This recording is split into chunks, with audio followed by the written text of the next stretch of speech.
Alright, everyone, welcome to the live stream this Saturday night. I hope audio is coming through. Currently, there's nobody here. So hopefully they'll populate soon and I can find out if everybody out there can hear me. So, what has been going on? Well, for about a week now, everything was pretty quiet, and then a story broke on WFSB, and it's kind of blown up and gone everywhere, and it's caught people off guard. And of course, people have to start throwing their 2 cents in, and they have no idea what they're talking about. So I figured I'd come on here and set the record straight. Also, wanted to talk about YouTube. Absolutely demolishing gun tubers like this, whether we do gun reviews or just talk news, politics, like Guns and Gadgets. It affects Jared, us, Grantham, a bunch of people. And I'm going to show you what's coming up, how it's very vague, and nobody really knows what's going on. Then we're going to get into, well, I know I did a video and I said, it's amazing, nobody's calling for gun control. Well, it happened. Everybody's calling for gun control now, and we're going to take a look at all of that. Cover it real quick. We're not going to spend a lot of time on it just because, hey, we know what they're saying. And then we'll get into Massachusetts, the last video I did. It was a complete breakdown of Massachusetts and the new law they're passing. It's very dystopian. Well, it was signed yesterday. We're going to kind of just chit-chat about that real quick. And then we'll go into a straight-up Q&A, super chats if they're there, things of that nature. But first, I'm going to try and do the screen capture. Want to introduce you to today's sponsor. Today's sponsor is me and the merch store. So as you can see right here on Gun Guru Actual, now you can either hit the shop link via the buttons up in YouTube, or always down in the description there's going to be some sort of web portal link to the merch store. And the merch store has got cool things like this design, that design, you know, communists aren't people, don't be a loot drop, of course, Major League Operator, but everybody's favorite, Guns and Ammo, which is right there, right? Because America runs on guns and ammo. And if you're from the New England area, then you know what I'm talking about. Everybody loves it. So, if you get a chance and you want to help support the channel, go there, buy some shirts. There's t-shirts, there's obviously like mugs, there's sweatshirts for when fall comes, and winter, obviously. So let's get into it. What everyone came here for. All right, WFSB had breaking news about 2 days ago. It says, for the second time, guns were stolen from a store, according to police. Now, yes, all right, it was a total of 9 guns stolen this time. All right, and the police talk about that. Now, you can read the article, suspects steal handguns from, but that's not what I'm interested in. What I wanted to go over are the comments. So that's what I wanted to hit up. We're not even getting with the first comment, but right there. Get better security at the gun shop or shut it down. Thanks, Debbie. Debbie, the security is phenomenal at the gun shop. It's an alarm system. It's got cameras everywhere. Bars on the windows. Not much more you can do, especially when someone decides they're going to yeet a Sonata through the building into the store. Not once, but twice, because the first time they didn't get through, but they did collapse part of the wall. Then they drove forward and drove back and hit the wall a second time, throwing the car into the actual gun shop.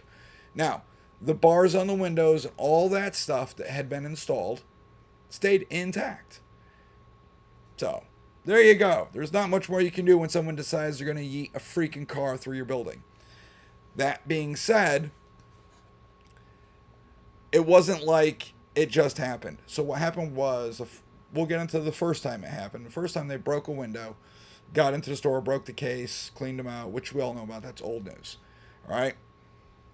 This time around, they showed up earlier, and they tried to break the windows, and they couldn't because they are shatterproof windows. So there's no way they're getting in. So they decided they're just going to get in their little hood rat mobile, and they're going to zip over to a neighboring town. So they go over to the neighboring town, and they find a Hyundai Sonata. Well, they break into it and they steal that. And then they come back about an hour later and then they yeet that bad boy right into the store. So there's not much you can prevent when people throw cars into your building. So thanks for playing. Richard wrote, maybe if they, the governor and Democrat politicians, put the criminals in jail for the first, second, and third crime would be down. Yes, I agree. Prosecute. The problem is, like with the first robbery, Southington police did an amazing job. They showed up because the alarms were going off, the whole 9 yards. As they're coming in, the hood rats are leaving. And I talked about this in the first video. The police saw them, but because it's a non-violent felony, they could not pursue. So they didn't pursue. All right. Oh, okay, Jason, yes. You do realize they drove a car into the building. Yes, there you go. Let's see. They can install bollards in the front of the store. Yes. And they did. There are now giant blocks of concrete in front of the store. Try to yeet through those. Let's see. Brian, for people running those miles, you realize they drove a car. Thank you. Yes. Top-notch security system. Rafal, listen. Your top-notch security system doesn't keep you from having a car thrown at you. All right? Tommy Mac, more like lock and lose. How about more like get the facts straight? All right? Criminals don't care about laws. Correct. They don't. More like unlocked and loaded. Am I right? No, you are wrong. They yeeted a car into the building. You can't prevent much of that, especially when you don't own that building. If you're renting the brick and mortar store from another person, your landlord, you are limited to what you can do because they own the building. Plus, say you do own the building. Well, you're limited what you could do via the town because that's got to go through permits and all that. And sometimes the town just says, no, you can't do that. All right. So there's that. Rob Salisbury, it seems fishy. What seems fishy about it? They threw a car into the building. Sounds like a possible inside job. Well, the car was inside, so I guess that could be the inside job. And it's not like they got away with, stellar equipment. Listen, they stole crap. I'm just saying, right? They just smashed, grabbed, and left. They were in and out in 90 seconds. Something like that. All right? Carly, a robbery in May. Yes, May 21st. That happens. They broke a window, broke the case, and it's funny because the little hood rat had to be a crackhead to fit through the bars. So since that happened, they did their due diligence and they increased the number of bars, including chicken wire and break-proof windows. Guess what? They yeeted a car through it. All right, an employee shoots themselves in June. Yes, that was unfortunate. It happened. I'm not going to parse words on that. Yes, it happened. All right, he's good. He's recovering. It happened. That's all I can say. All right. And now another robbery in July. Yeah, the hood rats. They're still running around. There's a gang of them, and they're running around. Now, everyone's busting up on this, but did you know, and I covered this in another video. So in May, Lock and Load had 10 guns stolen from them. Wolf's had 7 guns. Hoffman's had 30. Statewide Pawn and Armory, they had a break-in. Within a 5-week span, there were 8 FFLs that were broken into, more that were tried. So there you go. All right? There are criminals that abound. Let's see. What else did they write? This place needs new ownership. No, it doesn't. The owner is doing quite fine. He's an awesome dude. He's doing a great job. All right? Close down for unsafe practices. For what? Criminals eating cars through your building? No. Regardless, there's too many incidents happening in that location. No. Shut your hole. You don't know what you're talking about. All right. Once, not good enough security, but twice. Again, how many times do I have to say it? All right. It's a little weird. Lock the guns in a safe. The entire building's a freaking safe. But, again, they catapulted a car into it. Thanks, Bobby Lynn, but you're wrong. All right? Double doors and keep both locked. Yes, the doors are locked. Again, car through a wall. Inside job, question mark. Heidi, bite me. No. Looked like a revocation of someone's FFL Bruce, rack, vet, whatever. Listen, so this is how it works. The alarms go off, police show up. And then the FFL has to deal with all of the police, local police stuff, okay? So you get your Southington PD, and then Cheshire PD from where the other car was. And then, of course, you have to go through the headache of the ATF. They're coming in, they're crawling around up your rear with a microscope looking at everything. And when they're like, hey, you did everything you possibly could, you're good to go. And that's what happened. Flags are going to fly on this one. No. Oh, Laura, the building is under renovation. Yes, it is currently under renovation now. There you go. All right. Unplanned renovations, but renovations none the least. I hope they have bad quality camera ID to the perps. Nope, cameras are actually great quality. So, there you go. All right. Crazy. This meme right here was kind of funny. I did chuckle at that. I wouldn't be saying, oh no. I'd be saying a lot stronger words, which I'm sure the owner did. Let's see. Urban Democrat neighborhood the thieves came from. That's a good question. Soft on crime, guys. This is what you get. All right? Close them down. Once, shame on you. Twice, shame on me. How about you bite me? All right. Yep, that's dumb. Thanks, Chuck. That's good. Or that's from RJ. Chuck's a moron. RJ. Freeman. Thank you. That's dumb. All right. Not at all. They secured the firearms in accordance with Connecticut safe storage regulations. FFL dealers. Yes. Let's look at these. Well, it happens again. You say, oh well, again. I swear, some people. Illegal aliens are in Southington now. Howard. What's that got to do with anything? Inside job, Andrew. No. Andrew. No. Time to start putting the guns in a safe at night. Roger Roy. Again, your entire building is a giant safe.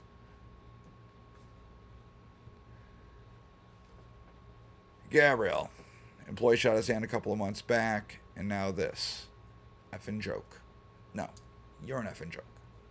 No class necessary if you are illegal. Well, that's true. Yeah, because criminals are doing criminal things, right? And if we don't prosecute them, they're just running free doing what they want.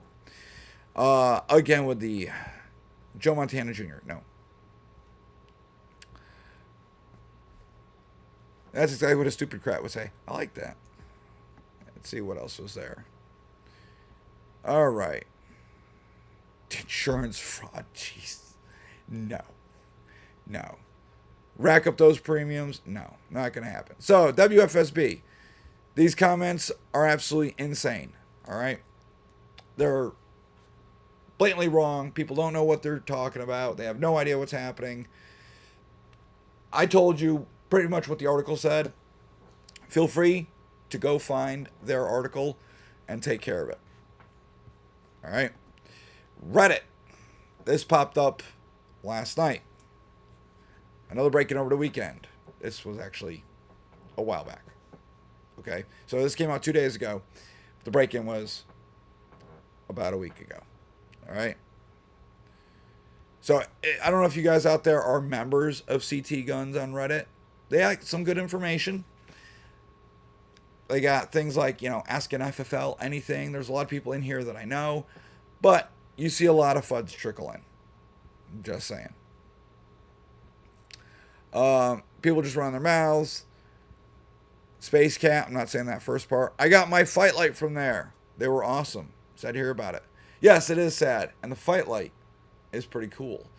All right. If you don't know what a fight light is, the fight light SCR has got the front end of what you would call like an AR and the back end of a normal rifle with a wooden stock. I mean, they have a composite stock version, but there's no pistol grip.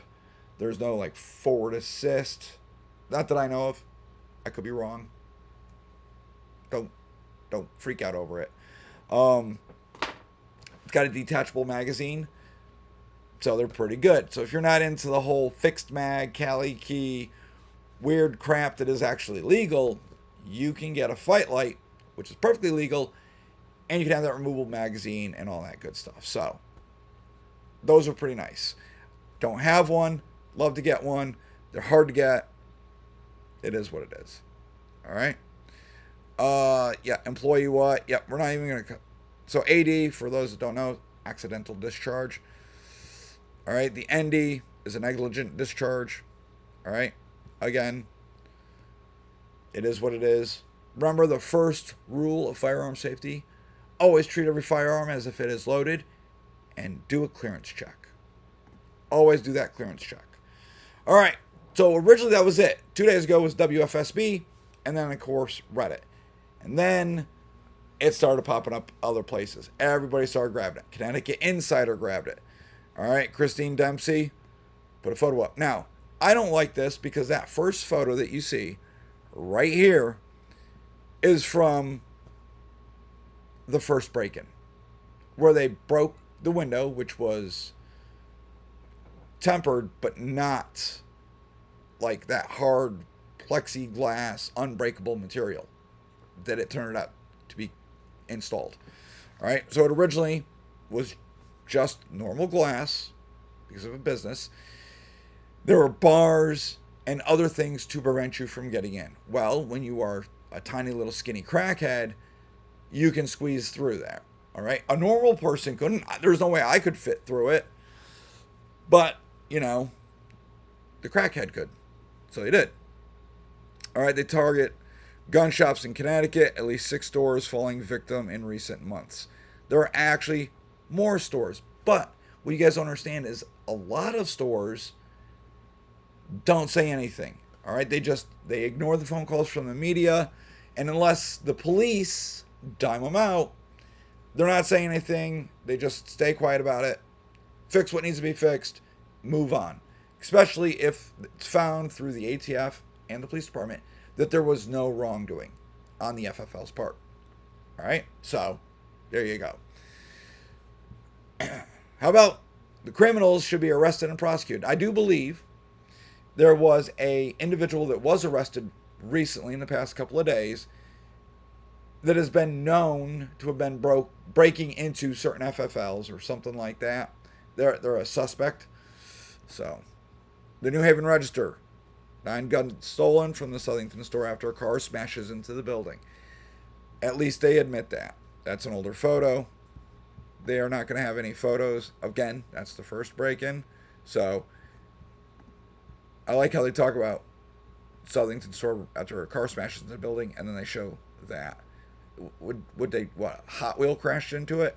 Same person. All right. So, there you go. So, there's been a rash of break-ins. Now, is this normal? That's what a lot of you are thinking. Is this like every year this happens? No. So if we go here to the ATF's website, you can find the reported FFL burglaries by state for fiscal year 2021. It's always going to be a few years back. So if you look right here at Connecticut, there's 2. That's it. Just 2. And then we got a lot of lax laws that are either they're not enforced or they're letting these criminals go. And then they get emboldened. They do it once, nothing happens. They're not caught, they're not prosecuted, etc. They'll do it again. And then again and again and again. They get bolder and bolder and bolder. You need to crush this.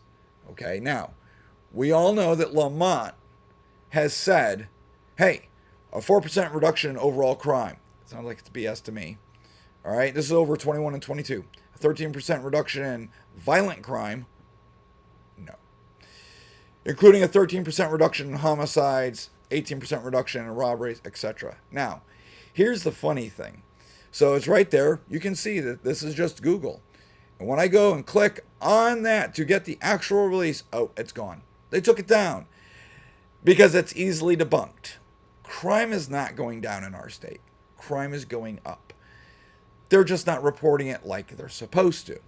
They're not prosecuting people because I guess it looks bad. Guess what? Crime is rampant. Every town you go to now is on a slow decline. All right? I lament with my family all the time. It's like, you go back to when I was young. Meriden had its bad spots, but it wasn't that bad. Other towns we joke about have always been bad. It's the policies. And the people keep electing the same individuals into office, and they just drive these cities into the ground. And these crime gangs or whatever they are just jumping from town to town because either local laws or state laws, which that's the problem, is just pretty much tying the cops' hands behind their back, preventing them from doing their jobs, and it's running rampant. So that's what's going on with that. All right? So disregard what you hear. I just told you the God's honest truth. They yeeted a car into the building, smashed one case, took some stuff, bolted in and out, 90 seconds-ish. All right? About a minute and a half. And fled.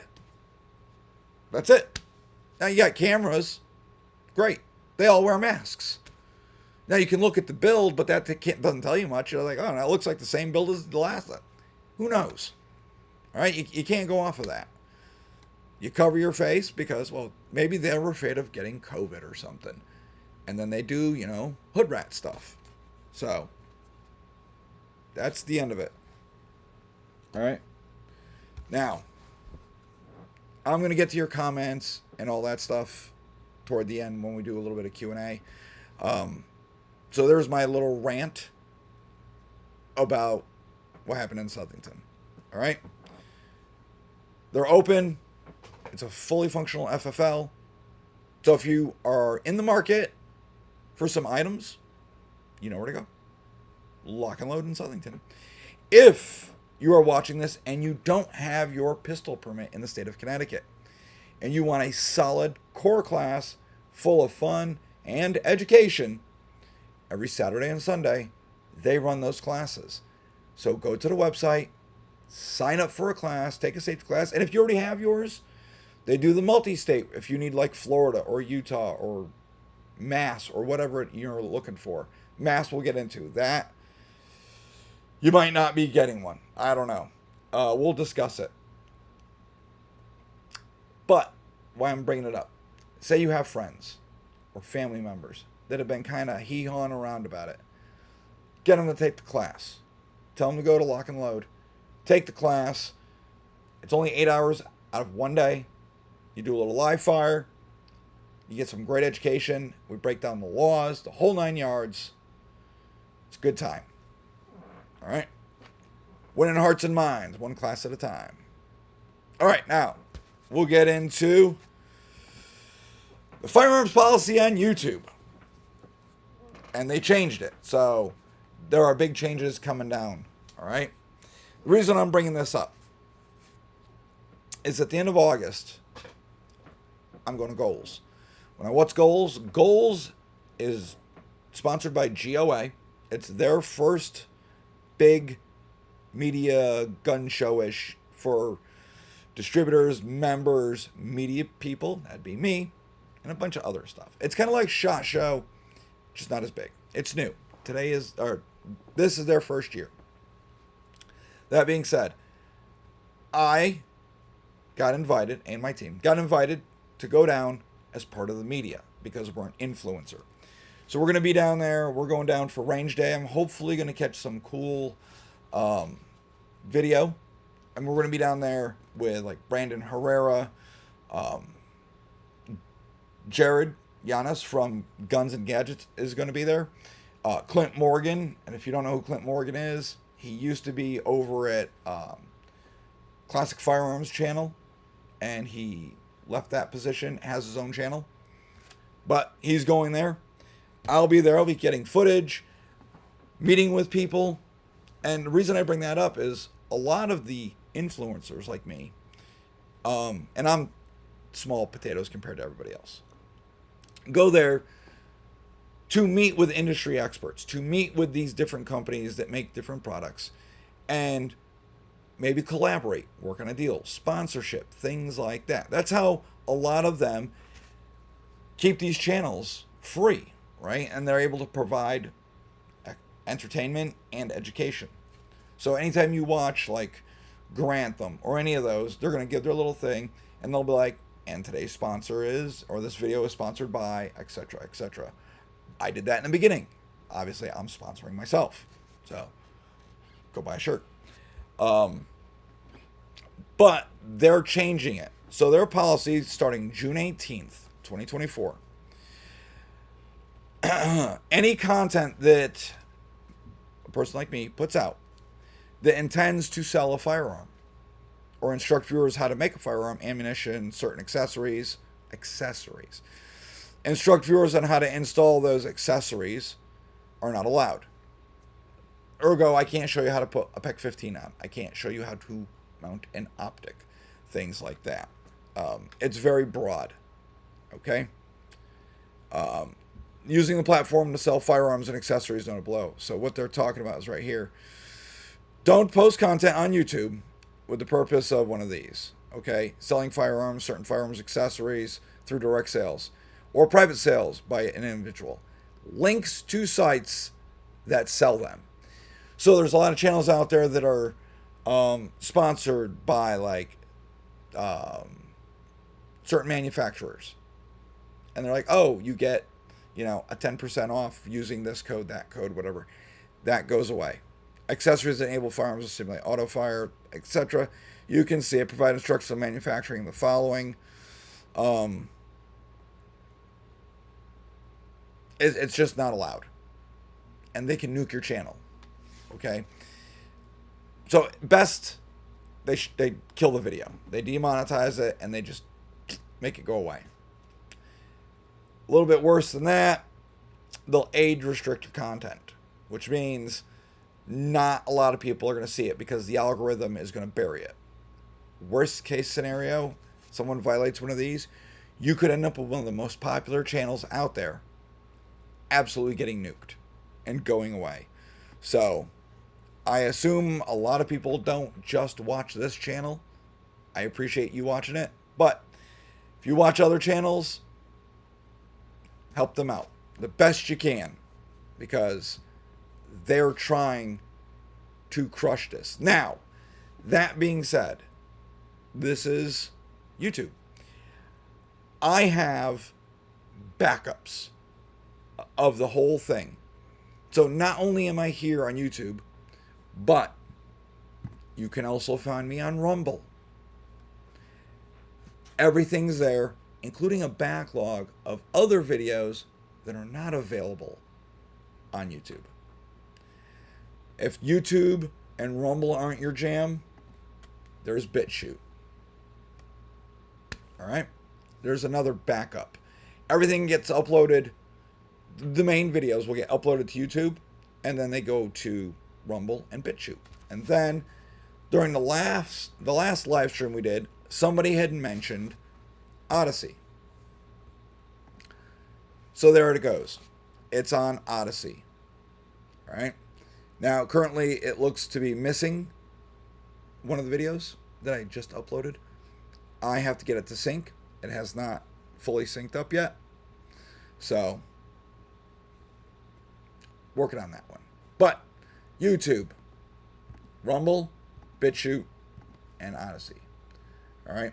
I'm also looking at other platforms to back everything up just because YouTube has become extremely hostile to this type of content. So if for some reason it ever goes away or you just can't find it because they like to play shenanigans where they unsubscribe you from the channel, they bury it to where nobody gets notified about me going live, things like that. Know this. There are other websites that have the same content. So if you can't find it on one, it's on the other one. If this channel ever were to go away, I'd immediately just jump over to Rumble. All right? So that's that. Let's get into this. Oh, already talked about that. Let's talk about this. This is from ABC News. So, remember, Trump got shot during one of his rallies. I thought it was interesting that the FBI came out during a hearing and said, we don't know what he got shot by. Could have been anything. Could have been shrapnel. Could have been, we don't know. And everybody lost their damn minds. They're like, you're lying. You're full of it. I mean, literally, there's a photo of a bullet zipping past his head.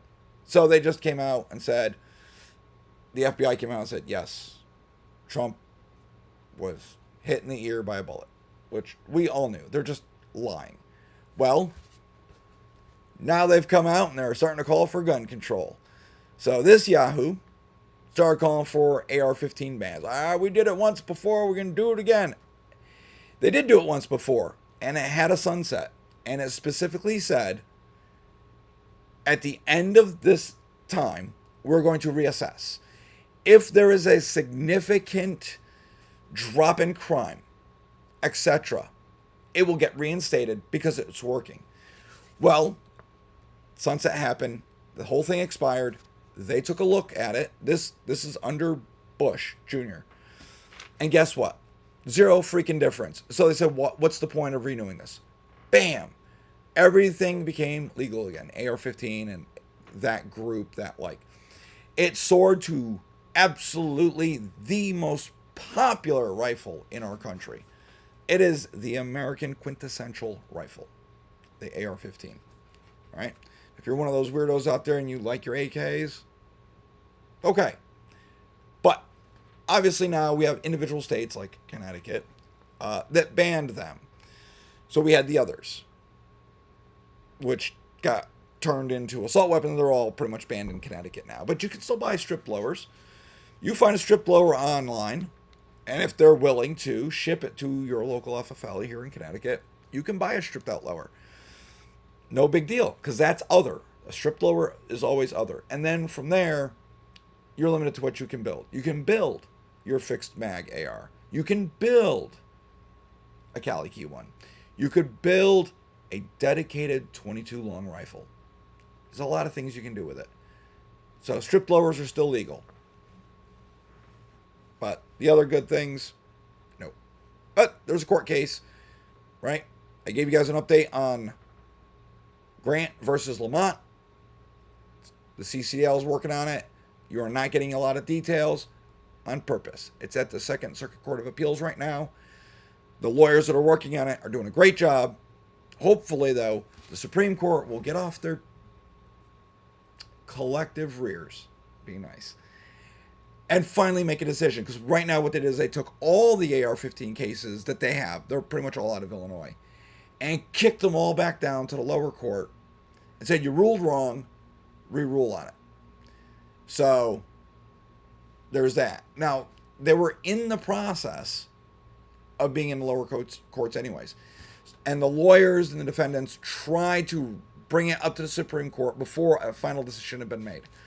Supreme Court said, we're not doing that. We're not looking at it. The decision has to be done down in the lower court based on this criteria, Bruin and so on and so forth.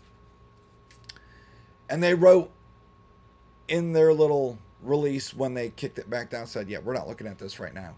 We'll see you soon. Because they know the Fifth Circuit, or whatever circuit it's in, is going to rule, obviously, the wrong way. Unconstitutionally, they're going to rule, oh yeah, you can ban this and that. And then it will rise to the Supreme Court, who will then have the final word for across the land. AR-15s are in common use. They are not rare and dangerous. And they are legal to own.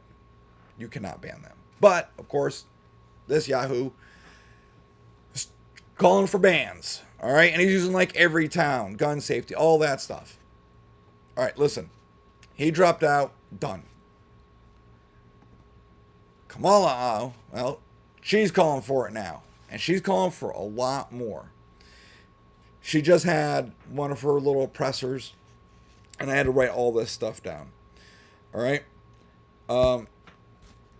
Biden called for the same things, but he's probably not going to get it done. It's probably going to be DOA.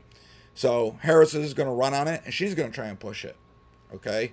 And what exactly is it?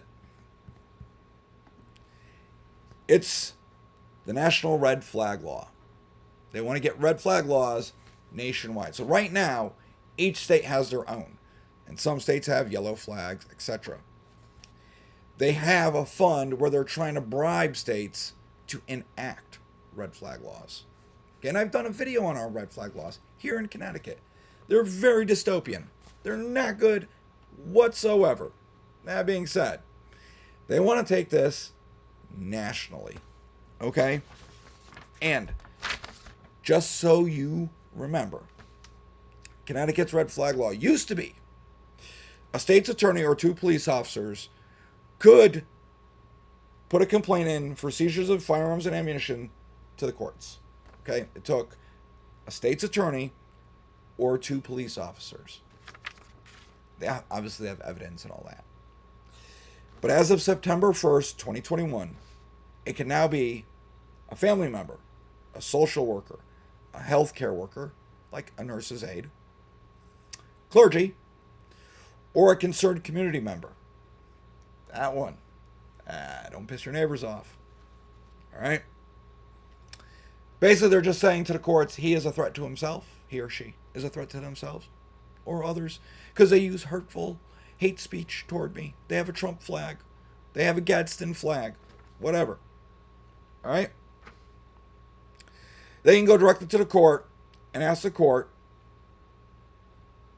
that you're a threat to yourself and others, blah, blah, blah, and that they will issue an order to remove firearms from the possession of a person so they can't do anything. That's a red flag law, right? They come in and they seize your stuff. You're never getting it back. They're going to revoke your permit. Good luck ever getting that one back. And your property, it's gone. Now, the nice thing with Connecticut, that is bad, but at least in Connecticut,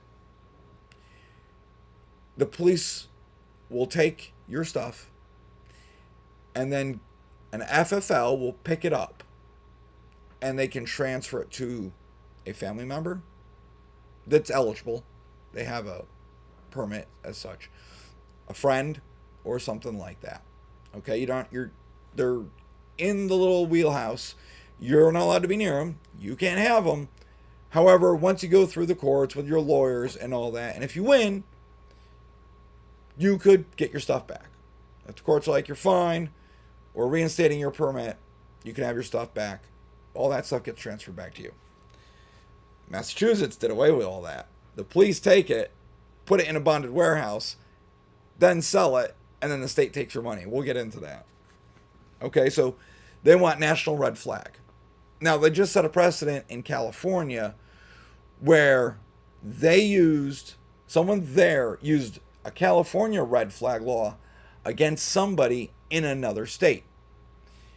And because this whole process happened, the other state, their police department went and confiscated the guns because somebody in California, as a family member, who turns out is a schizophrenic and just made everything up.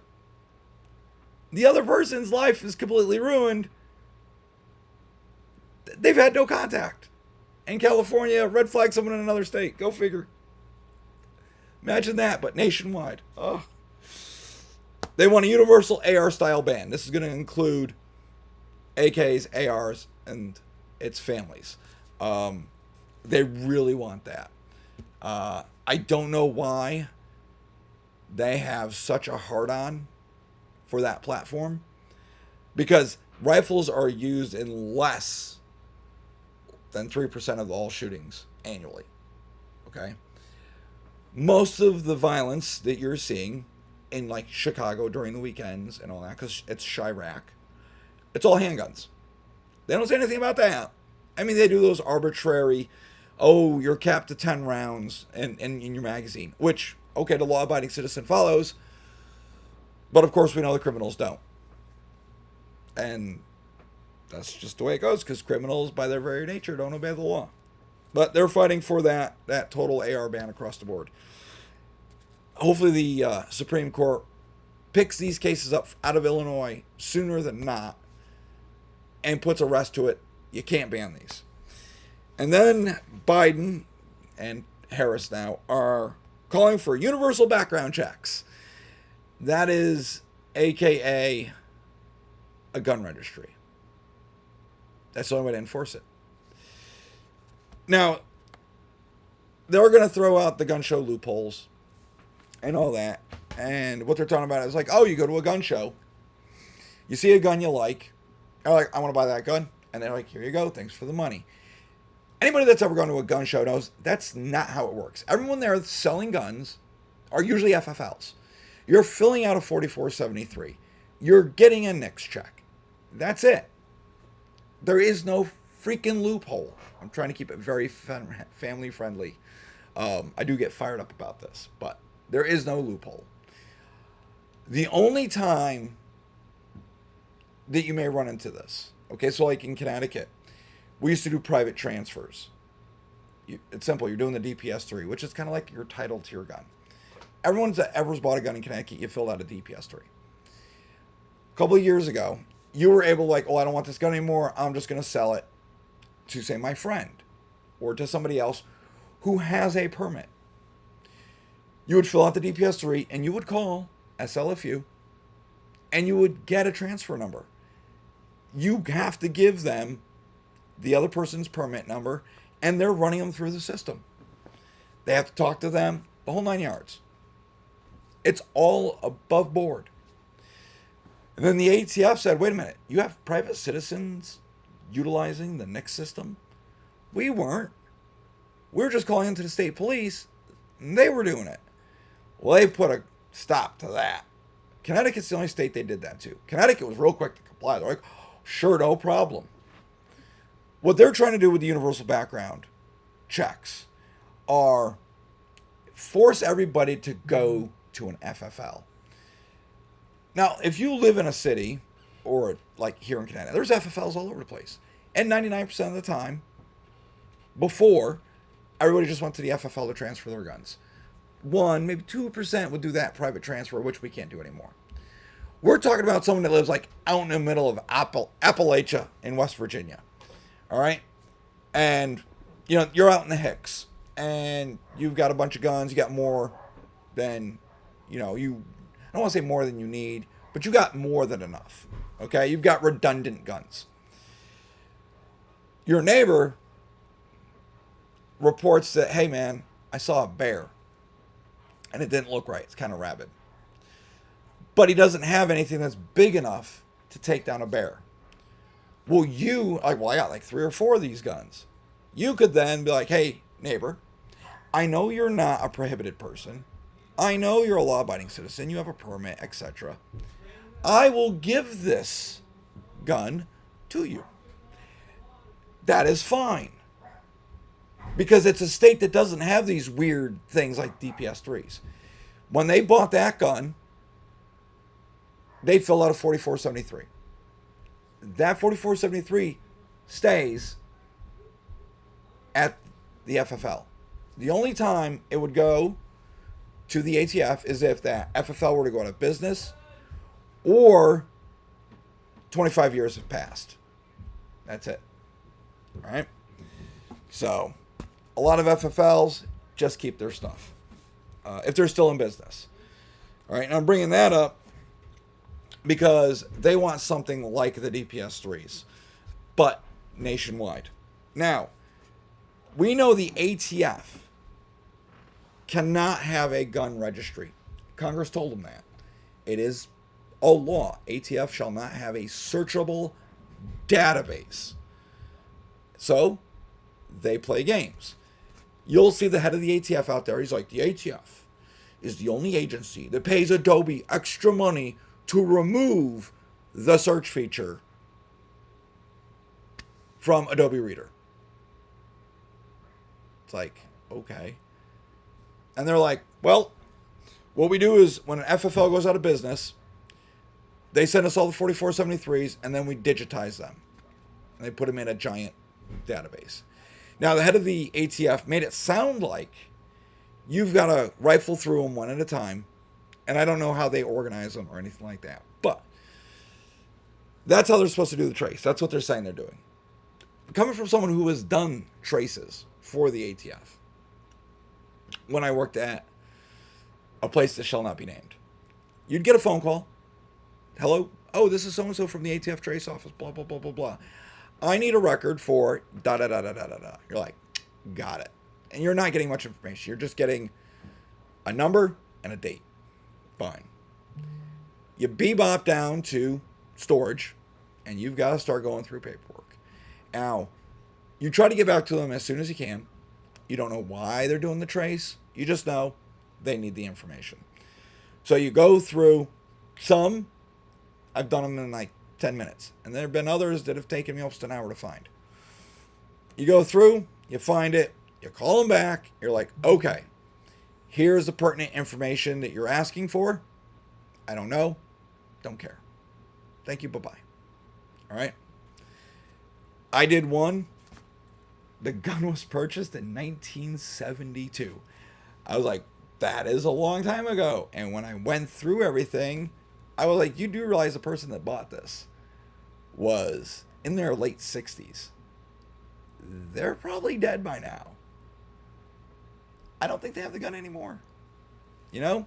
So the 4473, though, says it's your gun. If that person died and a family member took the gun, didn't want the gun and sold the gun, and they didn't do it properly, when the ATF does a trace, that's how it plays out. I don't know. Don't do that stuff anymore. But the reason I bring this up is the ATF was able to identify the rifle used by that knucklehead, I'm not saying his name, in 30 minutes. Now, you're like, well, how many do they have? The last number the ATF gave, and I'm sure this is not true, as in I'm sure it's more, they have 1 billion, that's what a B, 4473s, from either businesses that went out of business or businesses that sent them to them because it was over the 25-year mark or whatever. 1 billion. And they were able to go, this came from that rifle came from an FFL back in 2013. It's currently out of business, hence why the ATF had the records. Within 30 minutes, somebody was able to go through all of the paperwork and find that specific 4473. I find that hard to believe. Even though they're like, oh, we pay extra to Adobe, we can't search. I guarantee you. Because all they have is a serial number. That's all they have of the gun. I guarantee you, they played their hand. The ATF has a searchable database. Still. They had it. We know they had it. They got caught through through the GOA, did a lawsuit. ATF had to admit they had this searchable database, and they were told, delete it. It sounds like they didn't delete it. I find it very hard to believe somebody could go through 1 billion records in 30 minutes to find all the information you need for that particular AR-style rifle. Now, Connecticut does have a registry. They tell us it's not searchable, but we all know that's a bunch of BS. When you buy your gun, you fill out your 4473, which we talked about, and then you fill out that DPS-3. Okay? I'm not going to talk about the other forms you fill out, but DPS-3. That DPS-3, and I've said this before, goes to the state police, goes to your local PD, you get a copy, and the FFL keeps a copy. All right? It goes everywhere. It used to be done by hand. That's why SLFQ has like a 3-year backlog. Now it's all done digitally via the computer. Of course, we all saw the portals. When we logged into that portal, when we were doing that registry for our assault weapons, everybody saw your guns listed. You can't tell me that's not searchable. I guarantee you it's searchable. My biggest question is, I know damn well nobody at SLFU built that website or that portal. They had a third party do it. So they gave a third party our information, what firearms you and I own, so they could populate it into this portal. I think that's a bunch of BS. People should be asking questions. That's just me. All right. we are going to move on to Governor Healy signing Massachusetts law. So last video I did, Massachusetts is going full tyrannical. Right here, it's signed, it's codified, it's law. And I'm just going to reiterate, because they're just going to break it down about the red flag laws, about 3D printers. Listen, I'm not going to do it again. Just watch the last video after 10 o'clock when we ended the live stream. But remember, the only silver lining that I could find was normally I would stop in Connecticut. I would last rest stop or whatever. I would take my firearm off my hip, unload it, lock the firearm up in a safe, and the ammunition in a separate safe. Put it in a compartment that is not reachable by the passenger compartment. All right? And be tricky, so it's got to be a trunk or something like that. Now, most cars don't have trunks. Connecticut has a very specific definition on a trunk. It cannot be accessed from the back seat, the passenger compartment. All right? Can't have windows. Most cars don't have trunks anymore. That being said, if it's in the bed of a truck, it's got to be either in a toolbox or some sort of locked box that's in the back of your truck, because it's not accessible from the cab of the truck. So I would put my guns in my locked accessory case, whatever it is, my toolbox in the back of my truck in the bed. Go through Massachusetts, get into a state where they have constitutional carry, then stop, get my gun back out, get the ammo back out, reload it, put it back on my hip, and go about my business. It's very taxing. You have to do the same thing with New York. Massachusetts just said, listen, keep it on your hip, go straight through the state. Don't stop. Don't get out of your car. If you need to get out of your car for some reason, like you're running low on gas, you're like, well, I'm going to stop. The gun has to be put in a safe that stays in your car. It's simple. If you live in Connecticut, before you get there, make sure you have a full tank of gas. Just stop, fill up, so you can get all the way through Massachusetts. Same way when you're coming back, going from Vermont, New Hampshire, or wherever you went. Fill up before you go, get through Mass. I mean, come on, you're not going to burn a whole tank of gas getting through Massachusetts. Okay? It's a tiny state. Get through it, you're good to go. All right? But the governor signed it, so it's cracking down on ghost guns, strengthening violence prevention. Red flag laws have gotten really dystopian. Remember I said they'll take your stuff and then they sell it and they keep the money. I'm like, you literally can't do that. You get, even on eminent domain, you get fair market value. You can't just steal people's stuff and then sell it and keep the money. But they do. So this is just an article, or a whole thing from mass.gov, talking about H4885. Again, previous video breaks it all down. All right. Wildly popular. A lot of people have been watching it. So there you go. All right. Nailed that. What time is it? All right. So we're coming up about that time. So I'm going to start looking at chats. We can do a little Q&A. All that good stuff. So do me a favor before we get to that. Share this with your friends. Subscribe to the channel if you're not already subscribed to the channel. Hit up the comment section. All right? Get your super chats in, whatever you're doing. Watch other videos. Chat in there. I love interacting with you guys. Answering questions. I know people that were in my class today said they were going to watch.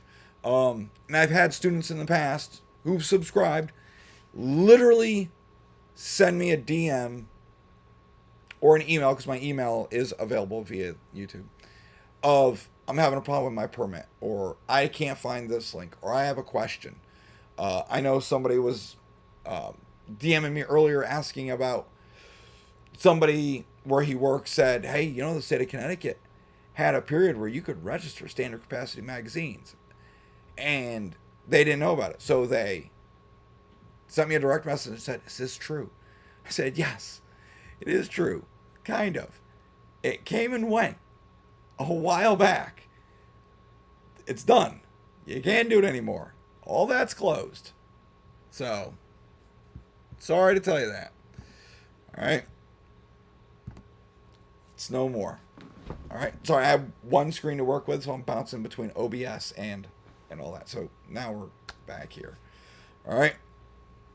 So let me start scrolling to the top. All right. So we got, thank you guys for saying good audio. I appreciate it. I've been rambling for a freaking hour now. All right. Watch a guy walk into Home Depot, easily $3,000 worth of stuff without paying. Workers just shrug and say nothing. There's nothing they can do. You see it in California. That's what's coming to a town near you. Crime is rampant, and you have these entire gangs, these mobs rush into like a Walgreens, a Target, or whatever, ransack the place, steal as much as they can, and roll out. And what comes of it? Nothing. Not a damn thing. Listen, I guess that's their utopia. But don't worry. Coming to a town near you. Or should I say a state near you. Because Connecticut is not far behind California. I mean, they're just... All right? And depending how November goes, we might have... Well, hell, we might have another summer of love. Because if you look at D.C. just a couple of days ago, it was pandemonium. I mean, it was just insane what was going on. Cops were being assaulted left and right. They took the American flag down, hoisted up the Palestinian flag. And they were all bussed in. They're not from D.C. They were bussed in. All because Netanyahu was there. These people are useful idiots. They have no idea what's going on. They don't know the macro or the micro or anything. They're there. They're given talking points. They're protesting, trying to get their 5 minutes of glory. But when you ask them about the nuances, they know nothing. They know there are platitudes, and that's about it. They're just vapid idiots. All right, tech for fun. What's your opinion on why the Supreme Court keeps punting on the two-way? Well, I'll tell you why. They're cowards. Absolute cowards. Not all of them. Justice Thomas, he's a Chad. He's based. The others, kind of wishy-washy. And then you got the liberals. Forget it. All right? They always treat the two-way like it's a second-class right. And they're like, well, not the Supreme Court, because they have passed some good ones with Bruin and all that, but it's across basically party lines. But politicians always say, well, the Founding Fathers didn't write the Second Amendment thinking about future technology. They meant muskets. That's full of it. That's like saying the First Amendment doesn't exist on the internet because the Founding Fathers couldn't foresee that. And you can apply that to all the rights. It's absolute BS. Absolute BS. I think the Supreme Court is just a bunch of cowards. I mean, could be a lot worse, but I saw today that Biden has a bold move when it comes to the Supreme Court. One, he's going to try and push through term limits for these justices. I mean, you got to admit, Ruth Bader Ginsburg held on till she was cold. That's bad. You're old. You got to go sometimes. That being said, that's pot calling the kettle black because he's old as fuck too. But they want to do reforms, term limits, and probably try and stuff the courts. So instead of having your 9 members, they're going to take it up to like 15 members or whatever. It's always going to be an odd number. But they're going to try and stuff as many liberal judges in as they can any way possible, whether it's constitutional or not. I know Biden's calling for a constitutional amendment.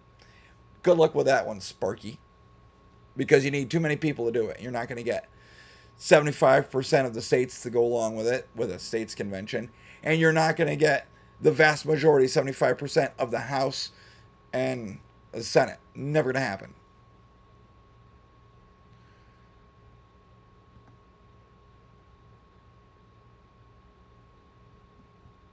Hello, just found your channel a few weeks ago. Thank you for the great info. Very new to all of this, gun laws and permits. So, how can an individual lawfully gift a firearm or sell it to another person? Well, that's easy. You can totally gift a gun to somebody.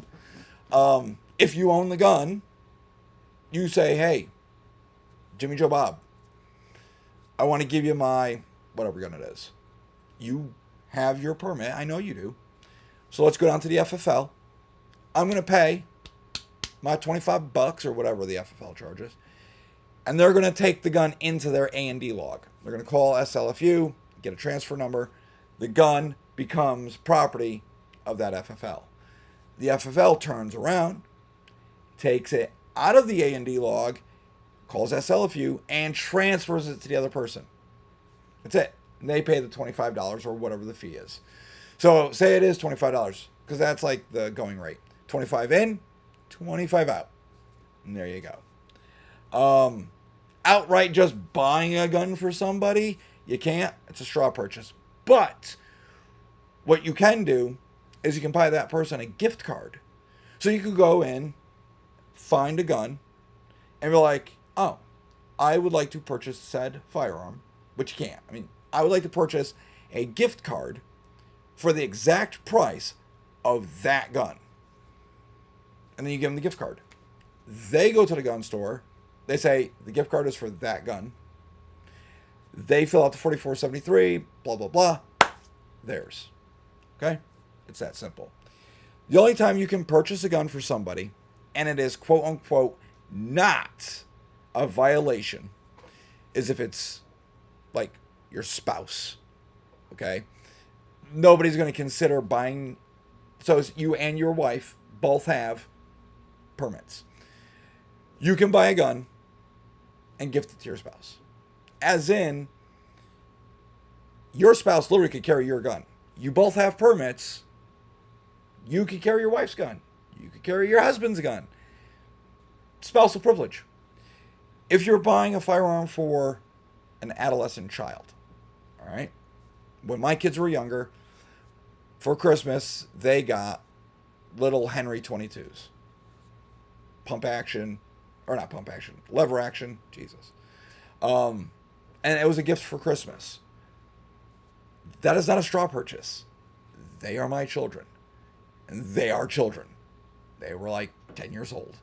Now, if I'm like, oh yeah, I'm buying this for my son for Christmas, and he's 28. No. That is a straw purchase. You can't do it. All right. I hope that answers your question. There's ways to do it that don't involve you actually purchasing a gun. You can purchase a gift certificate for said person. Okay. Let's see. Till she was cold, LOL. Yeah. Yeah, she was dead. Long dead. Hell, they did that with Dianne Feinstein, too. She didn't even know where the hell she was. I remember they wheeled her ass in the little wheelchair. And they're like, oh, welcome back. She's like, what are you talking about? I've been here the whole time. Lady been gone for a month in the hospital. She had no idea what was going on. Absolutely oblivious. She was like a billion years old.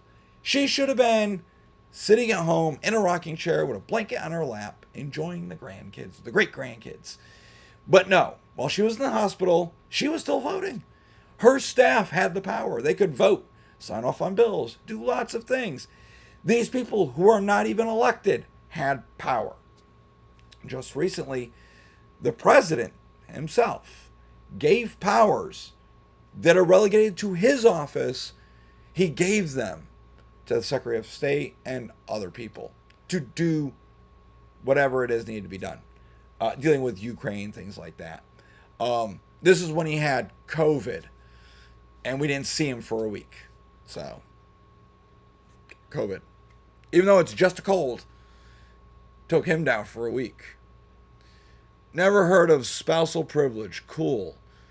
I have to get my wife, her. Oh my God, it won't go.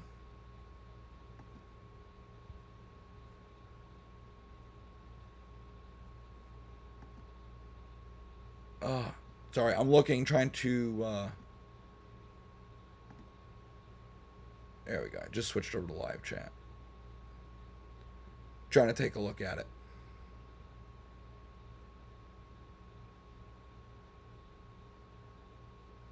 Yeah, spousal privilege is a thing. I just have to get my wife her permit. Yeah, that's all it is. So, tack for fun. Sorry, it's the window is like this big, and I'm trying to scroll, and it just wouldn't let me. The only other option is I have a backup right now, my phone. I could always use that. All right, let's see. Can you talk about the classes you teach and how to sign up? That's easy. I am currently helping Josh out at Lock and Load. All you do is go to Lock and Load's website or go to his Facebook page, and he's got spots in classes. Every weekend he's got a class, Saturday and Sunday. You sign up on his site, and more than likely, I'll probably be your instructor. All right. If for some reason I don't show up, it's because I'm sick or something. But more than likely, I could be dying, and I'd still be there. So if she needs a class, there's a lot of them out there.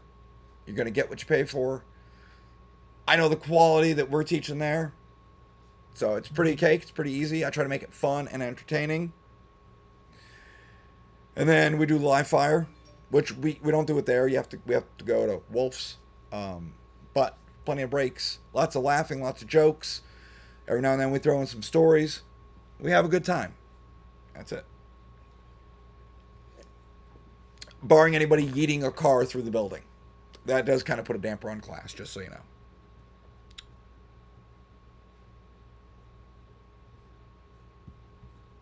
All right, so I really need... I'm going to try something. Give me a second.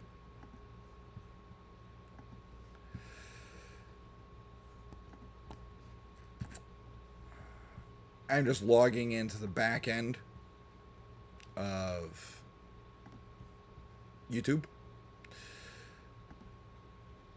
seeing if I can see all the comments, because right now it's stalled. I can't see them all. It's kind of odd. So we'll do this. Better yet.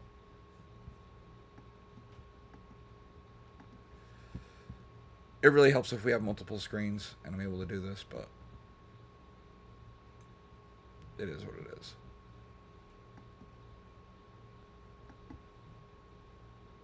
There we go. I was just able to move some things around. Let's see. Thanks for the info. Transfer and gifting. Yeah, I mean, it's totally possible. Like, I'll give you a perfect instance.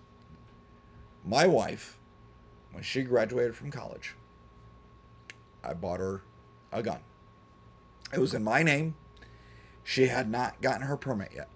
And I was like, babe, this is your gun. You get your permit, I will transfer it to you.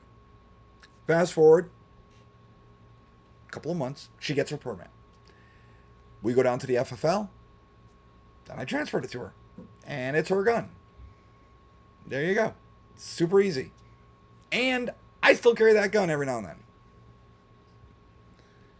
then. I got it for her. She likes it, doesn't love it. I personally absolutely love it. So I carry it from time to time. Any recommendations for outdoor ranges if any sell ammo on site? So, all right, we'll address the first one. Outdoor ranges. If you are trying to go to a public range, there's one. I could be wrong. One that I really know of. If you're into, hey, I want to go to an outdoor range and I want to join a gun club. Good for you. Hartford Gun Club.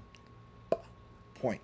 They've got different ranges that you can utilize, including what they call their pits, and it's just you in there. I see people in there filming all the time. You're able to move, shoot, communicate. It's got a nice big horseshoe berm, so you can shoot on angles versus just straight on. All right. If you don't want to join a gun club, you're like, no, I just want a public range. It's outdoors. It's in Wallingford. I'm not saying who it is. History. All right.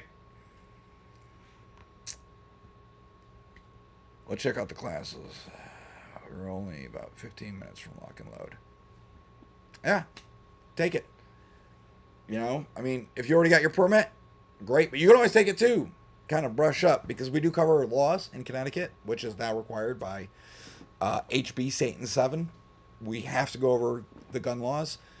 I pretty much just went over the red flag law, and that is the one slide where everybody tends to get really quiet and kind of just want to throw up on their little desk when I break down and explain how freaking dystopian Connecticut gun laws are.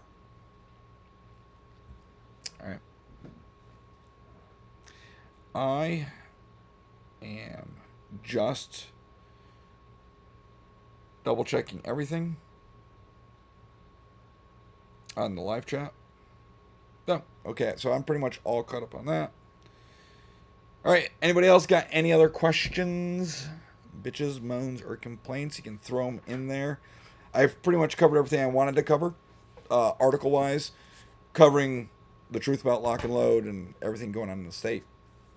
Trust me, it's not going to get any better. So here's the deal with HB 6667. It was a lot bigger than what it ended up being. A good chunk of it was removed, was taken out. Okay, we'll call it nearly half.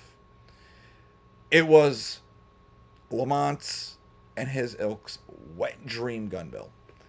Luckily, we had a few who stood up and said no. They did have to cut deals, because that's how it works. That being said, they screwed up that law so bad, they immediately had to come out and do an amendment because they left out security guards. They said police can open carry, federal agents, state police, things of that nature. And they forgot security guards. So when you go to the bank and whatever. So they had to do an entire amendment to it after everything was said and done and signed. And because they had to do that, some of the Republicans were like, if you want our support on this, because it is really important that we do it, you got to give us blah, blah, blah, blah, blah, blah, blah. And they said, okay, you got it. So they passed that amendment because they wrote a shitty bill to begin with. That is one thing you will learn if you start paying attention. They don't know what they're talking about. They use Moms Demand Action and all these other moonbat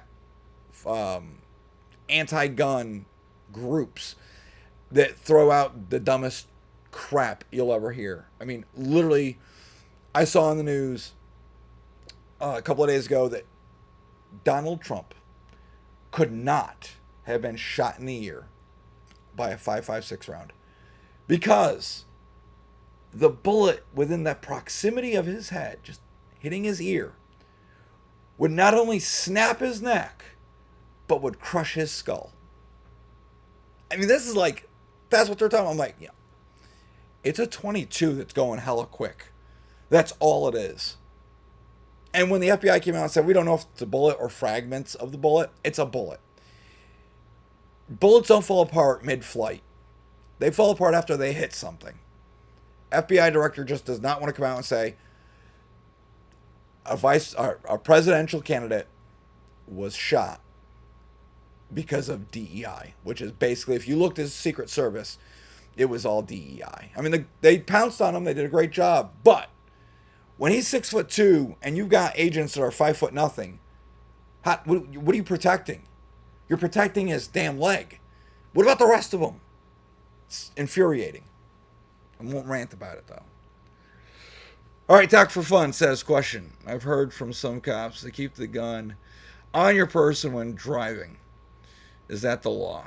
Can I keep it in my center console? Yeah, you totally could keep it in your center console. It's kind of dumb to do that, though, if you ask me. You might forget it there, and if your center console doesn't lock up, well, you're in violation of the law. The other thing, someone steals your car. They just stole your gun. God forbid you're in a car accident, and that flies open. Now you got your gun just bouncing around the cab with you in there. That's the last thing I want, especially if you want a P320. God forbid, and this is a joke, your P320 comes flying out, bouncing around, and just pew, pew, pew, pew, pew. Not a good day for you.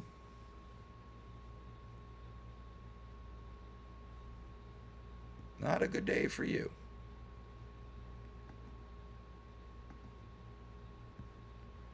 All right, let's check out some more chats.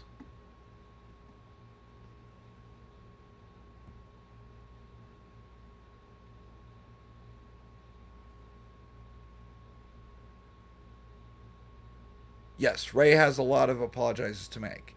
Listen, Ray, I was trying to move it. That's why I was just staring blankly and it was quiet. Ray is a POS. He came recommended to Trump via Chris Christie. And we all know what Chris Christie is. So, I'm not a fan of him. I think he's a POS. He's just a politician.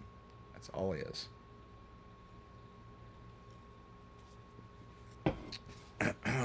Alrighty. As I was taking a drink, I'm going to scroll through, make sure we got everybody. But if you're interested in those classes, sign up soon because they're always full. He's got classes right now out till September.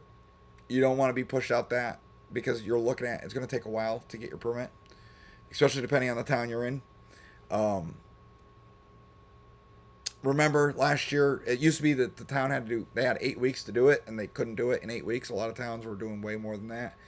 And when asked, they were like, oh, yeah, we just don't have the manpower or whatever. So now they have 16 weeks, so twice as long. I guarantee you they're dragging their feet trying to do the max of 16 weeks. The only nice part is once that 16-week mark hits, if you still don't have your temporary permit or some sort of denial, then you should be able to bypass them, go straight to SLFU, sign an affidavit saying, hey, I tried to do this through the town. They failed to do their job. I want my permit. SLFU then takes over the background check. And barring any red flags from your hometown police department for suitability, etc., the state police will then issue you your permit. However, nobody has seen the affidavit, and SLFU has no idea what they're going to do about it. So, and the easiest way to really stay apprised of all of this is join the CCDL. They're free. And they put out all this in their meetings. That's all you got to do is you go to one meeting for 2 hours. 2 hours per month. You just go to the meeting and you're going to be caught up with everything. I mean, outside of the standard, oh, this is how much money we brought in for lawsuits, etc., etc. It's like, okay, here's what's going on with this lawsuit. Here's how this law is being interpreted, etc., right? And it's usually there's a bunch of FFLs there that are talking, kind of keeping you apprised of everything. Lots of people that are running for office show up because it's very important you ask them basically, what's your two-way stance? Some of them are like really wishy-washy and they show up and they're like, oh, I'm pro two-way, and they clearly have no idea what they're talking about. So CCDL is good to join. It's free. There's already 43,000 members. Not all of them are active. So if you join, become active. All right.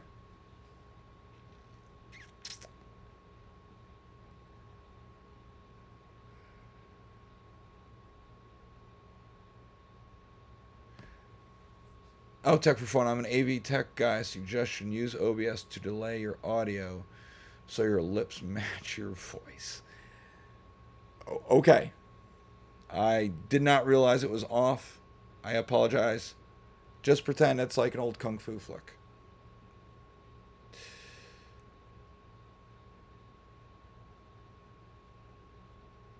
I'm glad, Tech for Fun, you recently found the channel. I mean, I don't want to say it's brand new. It's been here for 2 years. It's actually born out of frustration.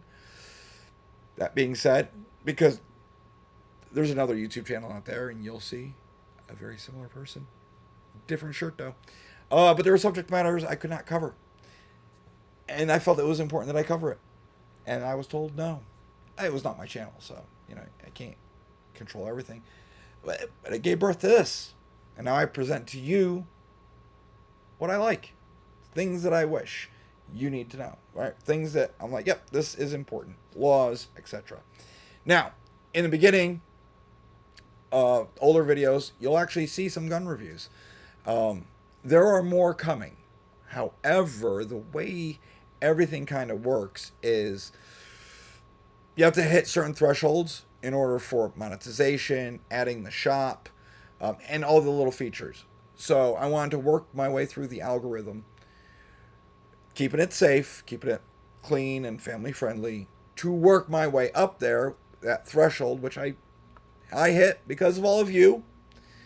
And now I was able to monetize everything, and I went through, and there's a lot of videos that are monetized, and there were a lot that were either limited or straight up demonetized.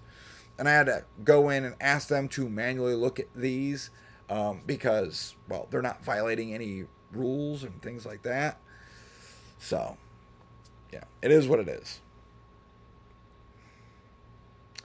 All right, CT Patriot. Hey, Gunguru. Hey, that's me. I'm a recent graduate of infantry training and would be willing to do a Q&A in person or phone. Like Q&A, like I ask you questions, or like you're asking me questions? How does that work? Because a lot of the questions I probably could answer. Though I have been out of the game for quite some time. Yes, Kung Fu audio. That's it. It's pretend it's Kung Fu audio. So there is a delay. There's baked into OBS. I think there is like a 1.5-minute delay. I probably should shut it off if I can find it. Granted, I have not given a lot of time looking for it. The fact that you see all this, to me, was amazing. Google, YouTube. Because a lot of channels out there have the overlay and then do the screen share and all that. And I really want to do that for you guys. So I figured out how to do it. And I hope it looks okay. It's a work in progress. This is only, my third live. So usually everything's recorded, and then I edit everything, and I can package it all up nice and pretty, send it to YouTube, Rumble, BitChute, and now Odyssey. Okay. Let's see. Another chat just popped in. Jack. Free is not enough. Nobody else is fighting for your 2A rights in Connecticut. CCDL is in the fight. Paid membership is great to help fight Connecticut tyranny. Yes, CCDL to join is free. However, you can donate money and become a member. And that money goes toward defense funds. Because when you look at GOA, FPC, NRA, well, NRA is supposed to defend our rights. God knows what they're doing. But we'll throw them in there. All right, those are like the main, and there's others out there, but those are like the big main 2A groups that fight for the Second Amendment. GOA, FPC, NRA do squat in Connecticut. They don't do anything. It's like Connecticut's a lost cause. It's over. So you never see them. The only people that fight for you, honestly, is the CCDL.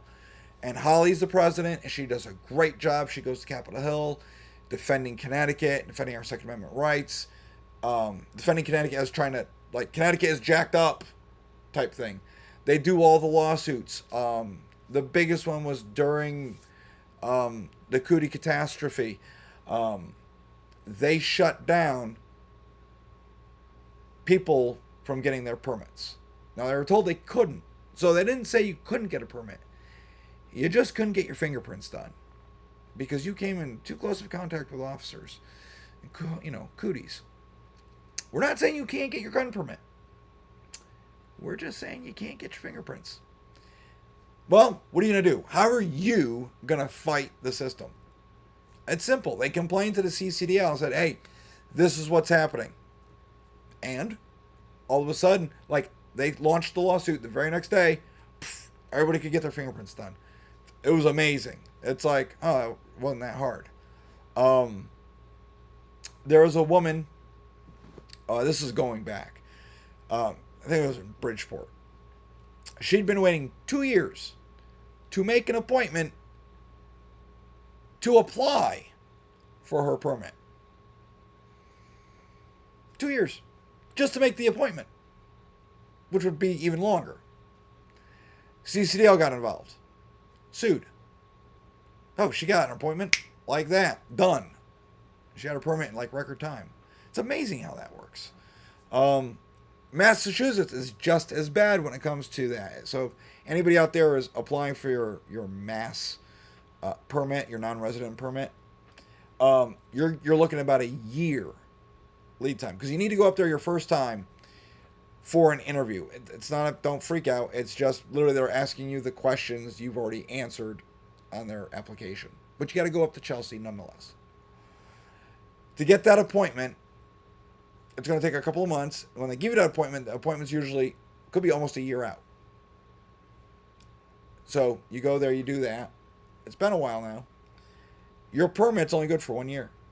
Once it's issued, 1 year later, you got to pay $100 again to get it renewed.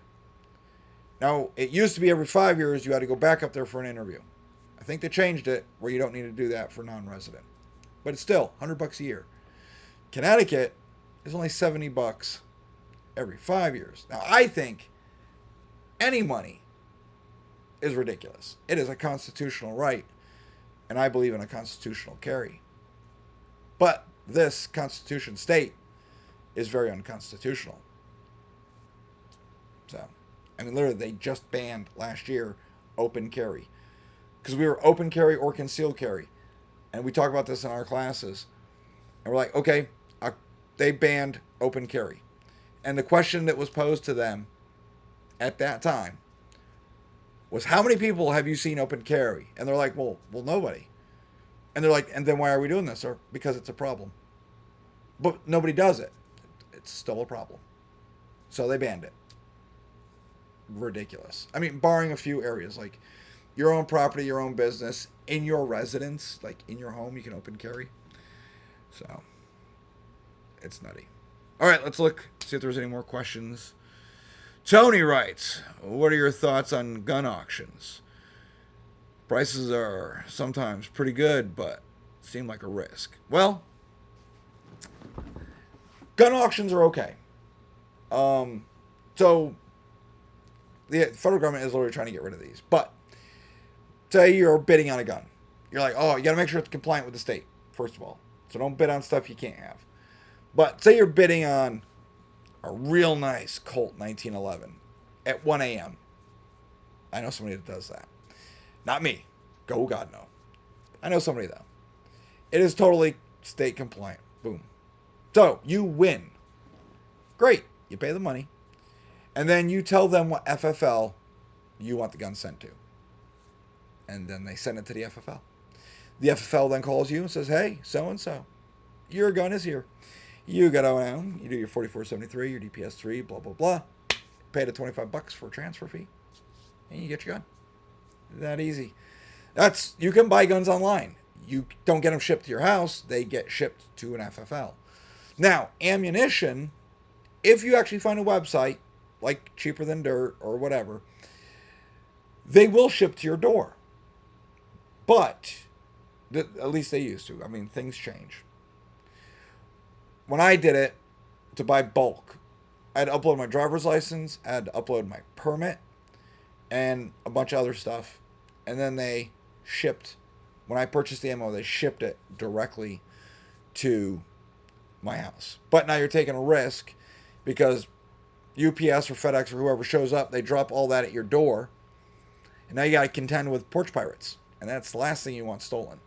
So I know some people will always opt to send their ammo purchases to an FFL. Just call the FFL ahead of time and let them know, hey, I ordered bulk ammo from this website and I'm having it shipped to you.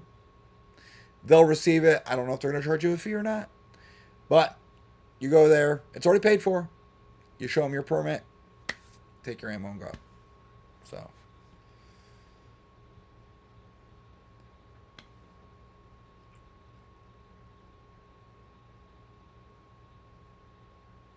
All right, let's see. Sorry. Chewing Bubblegum says, it's been 12 years since a major legislation passed in Connecticut. Things have only gotten worse in that time, not better. No lawsuits ever bring tangible results for the citizens here. That is too true. It's absolutely true. And that's why we're at the Second Circuit Court of Appeals with a lot of the lawsuits through the CCDL. Hopefully they bring the hammer down because our state, the Constitution state, is unconstitutional. Hence why, ready for this? In the merch store, there is a t-shirt with the Connecticut flag inverted and it says the unconstitution state because that's where we are.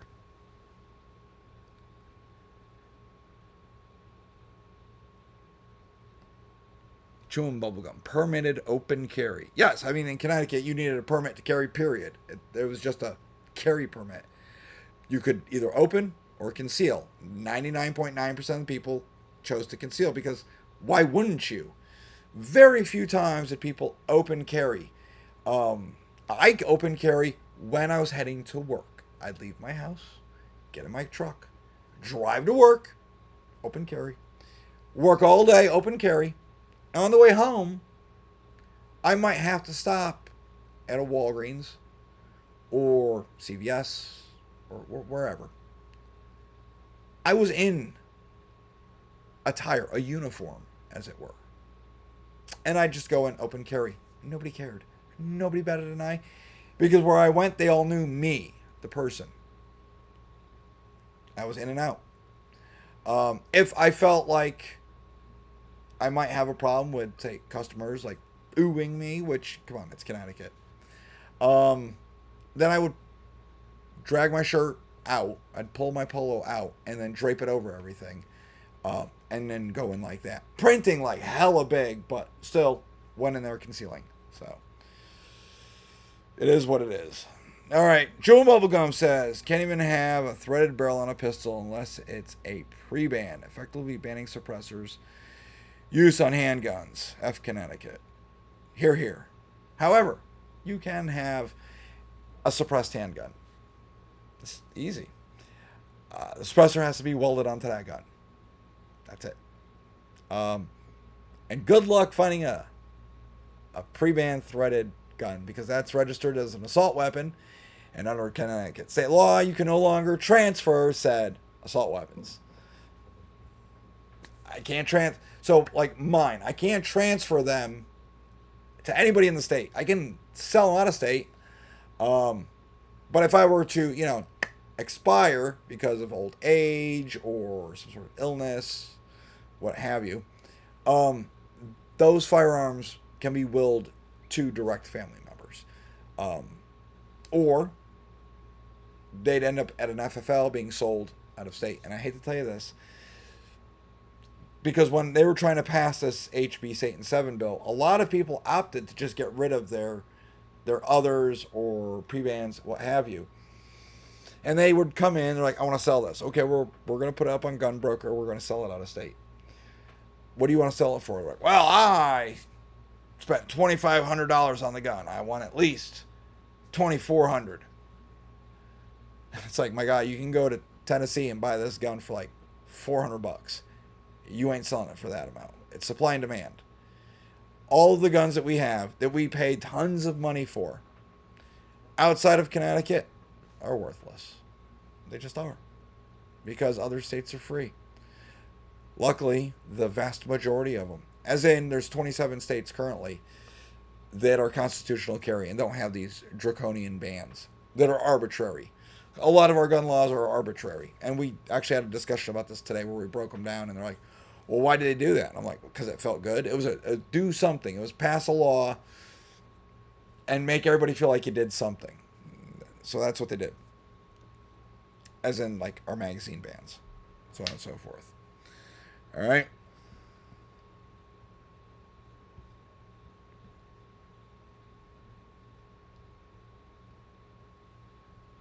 Okay, for some reason it looks like I just got an alert that an ad had been inserted. So if for some reason an ad hit, I'm sorry. Um, it happens. I I don't know. I just saw a thing that said ad inserted. Okay. I am not some other big YouTuber where I'm like, oh, I know what that is. It might have been for when people watch it later on. I don't know. If you know, hit up the comments. All right. What compliant semi-auto rifle do you like that are legally available? That's pretty easy. Your best bet is a Fight Light SCR. That's it. I want my mag to be removable. I noticed when this law passed, people that had the fixed mags, and they have like you can get a Sig Spear with a fixed mag. That's legal in Connecticut. However, you cram those rounds down in there in the most awkward way. They got this like side loader and all that. If you have some sort of malfunction, we all know the first thing you do, it would be lock the bolt to the rear or lock the slide to the rear, drop the magazine because of safety, and then work on firearm. Well, now with the fixed mag, you can't do that. So if you have some sort of weird double feed, bolt override, squib blow, whatever it is, you've got to fight to get those damn rounds out of the gun to save them. And for those who go to a range that may have a ceasefire every half hour, it really sucks if you just load your gun and then they call a ceasefire. Because what are you supposed to do? Now you got to try and get all those freaking bullets out. So I suggest lock and load. They have the SCRs, the Fight Light SCRs.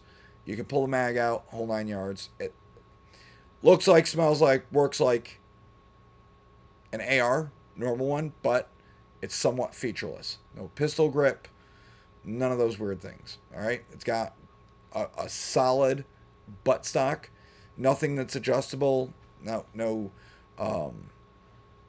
nothing you would see normally. The ass end looks like a regular hunting rifle would be, and the front end looks like, it's got M-lock and all that. So it looks like a AR and a hunting rifle had some sort of bastard child. But it's legal and it works. So I've reached out to the company to say, hey, send me one. Let me try it out and review it. And they're like, who are you? I'm like, well, I'm a nobody. So there you go. That's the only compliant one I would suggest. All right.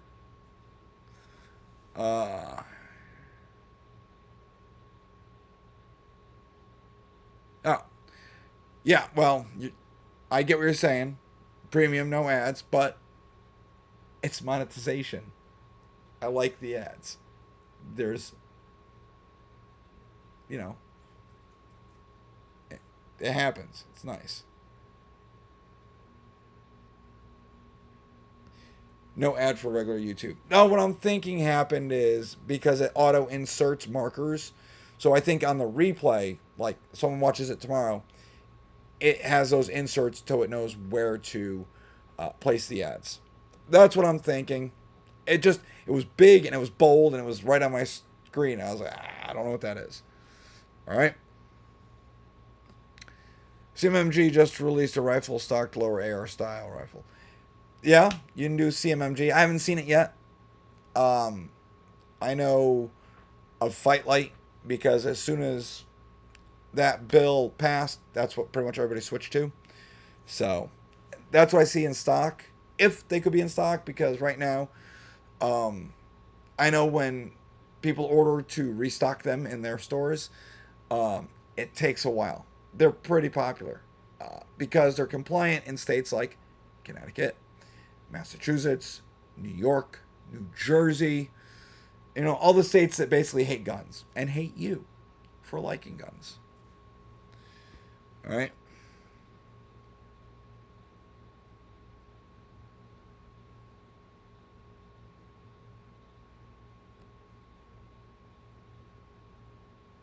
Tech for fun. Okay, I get what you're saying. And Tony, yes, just hit 1,000. Hit 1,000 2 days ago.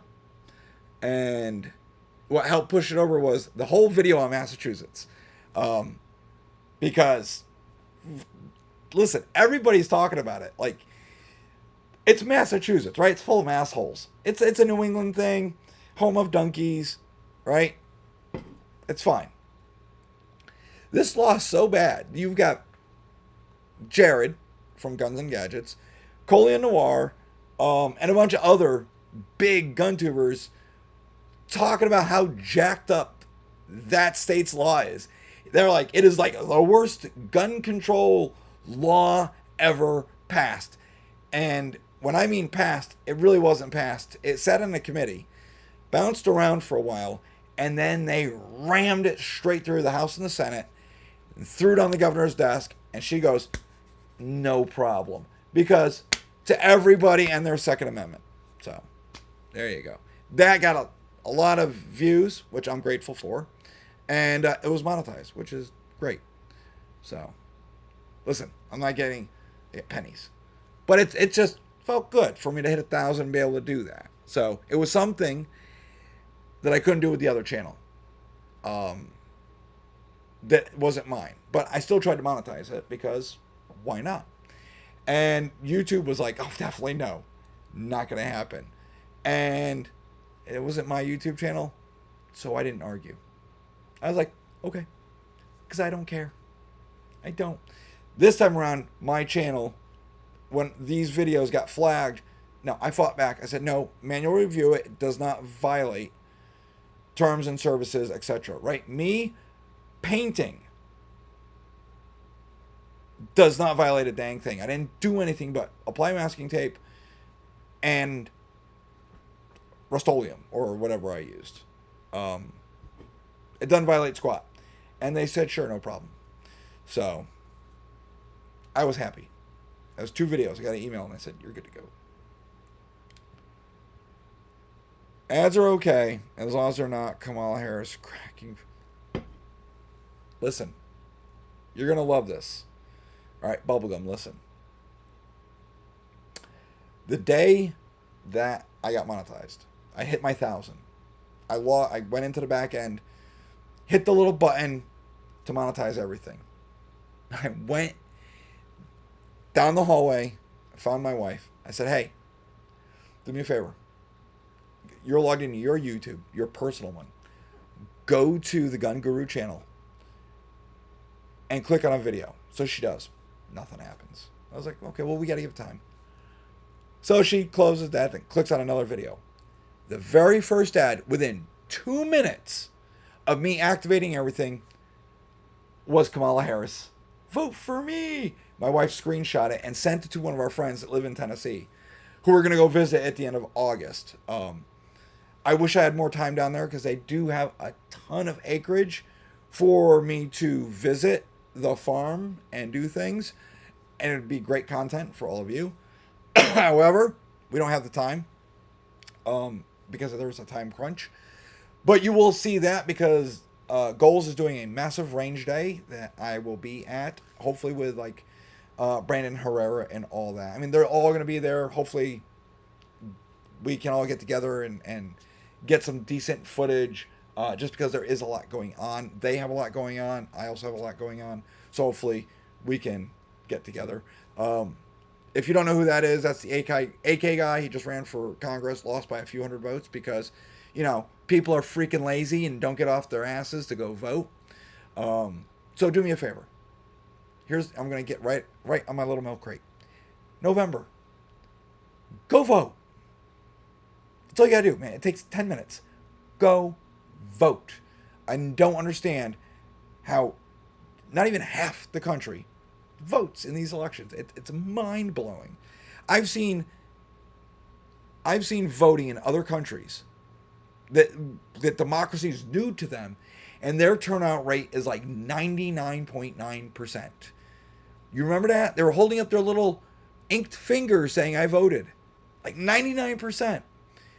Our country, it's baked into our country, and we can't even get half the people to do it. I don't understand why. It makes no damn sense.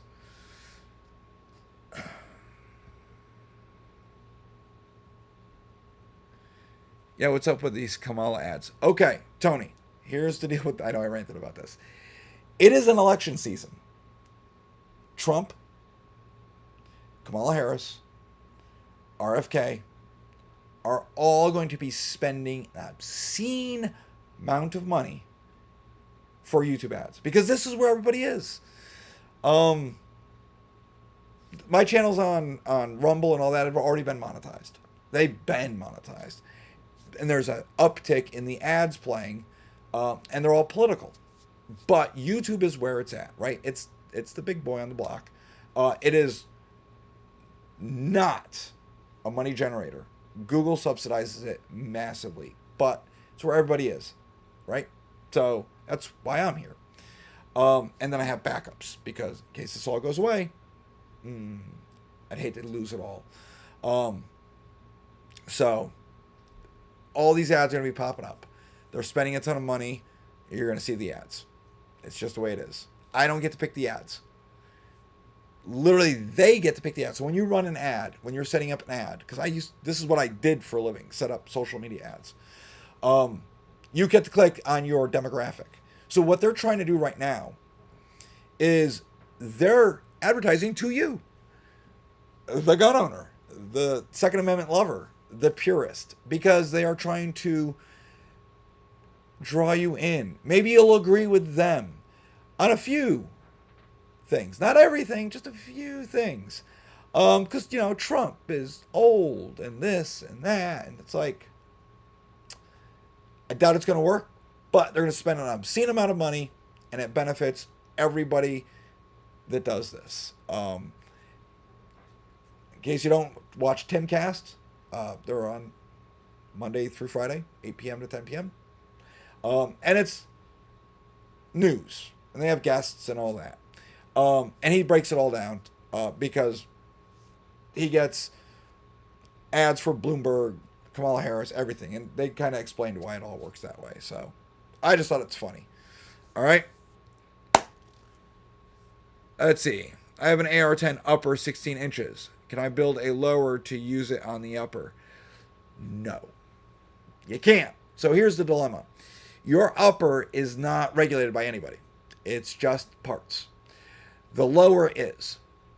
Now, if you had a lower that was pre-ban, set up for 308, you could do it. But you can't order one today, a stripped lower, and then build what you want. You can't buy a 308 lower anywhere in the state because none of us can transfer them to you. So you have basically an upper that is somewhat useless to you. Unless you build out like a featureless AR-10. So you can cobble together some parts. Your best bet at that point is call Tom at Naugatuck Rifle, or Tom's Firearms in Naugatuck. He owns Naugatuck Rifle. He built others. They are pristine. They're awesome. That's that tan SBR you see. Tom built that. I did a review on it. Ran that bad boy through everything I could imagine. Never broke it. Never jammed. Never gave me any problems until we were in a training class together with Tim Kennedy, and I nuked that gun. Not the gun's fault. It was my fault because I was using mystery ammo, and I shouldn't have been doing it. But I had a couple of ammo cans full of this mystery ammo. It was all 5.56. but they're all reloads. I didn't know what I was getting into, and it jacked the gun up a little bit. Tom, you're an awesome man. You fixed it for me.